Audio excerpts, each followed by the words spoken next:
এই দাঁড়ান, দেখো তো কে আসছে। ম্যাডাম, আপনার গ্রামের তো একটা লোক আইছে। 5,000 টাকা দিয়ে বিদায় করো।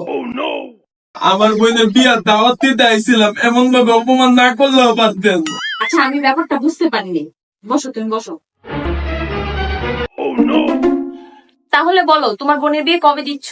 আমার বোনের বিয়ার ব্যাপারে বড় কথা কই, আপনি এখন গ্রাম থেকে কেউ আইলে গেড়েছে এমনি বাগায় দেন কে লেগা। আসলে গ্রাম থেকে কিছু লোক আসে, আইসা টাকা সাহায্য চাই, অথচ এদেরকে আমি চিনি না, এই জন্য গেট থেকে কিছু টাকা দিয়ে বিদায় করে দিই।